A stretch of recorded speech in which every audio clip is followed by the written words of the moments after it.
What did you think of that, Doctor? What he's saying is don't get your hopes up, I think, or that maybe it won't be the immediate magic bullet. What do you think?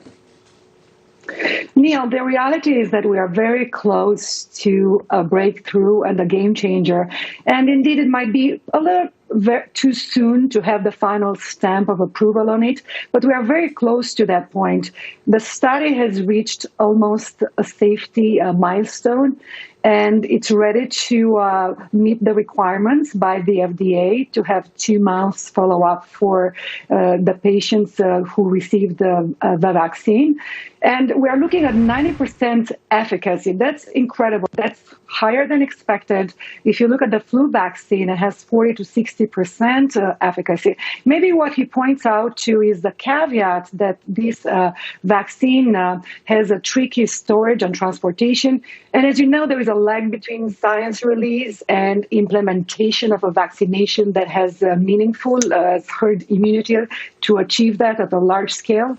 So going back to the vaccine, the challenge remains in its storage. It requires minus 94 Fahrenheit. That's dry ice. Most of hospitals and doctors' offices do not have that technology, although Pfizer is providing some containers for that.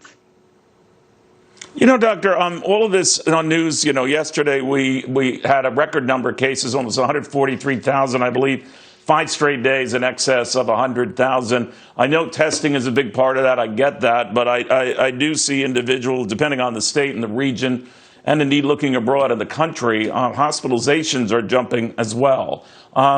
Should we be worried, or is this just a math issue that the more testing goes on, all the numbers go up? What do you see?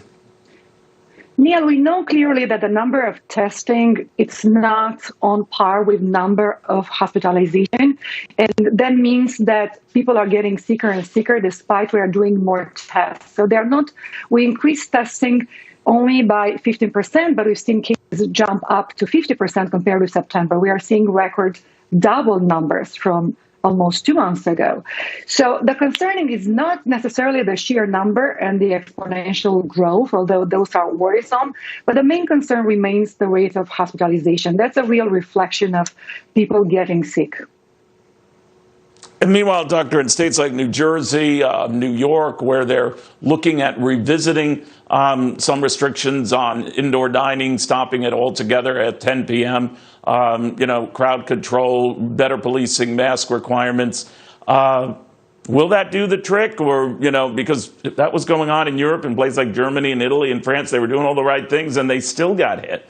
So what's the best advice you can offer? Each state has to make its own decisions. It's a very fluid situation. This is like a dial back and forth, depending how hot the temperature is. And I guess the only tools in a toolbox we have right now, and it's, as I said, too early to take the guard down with regards to vaccines. We are still far from eradicating this virus. So right now, all we have in our toolbox is just the mask and social distancing. So those make sense. Dr. Petre, great catching up with you. I appreciate it. Be well. All right, I want to go to Keith Fitzgerald.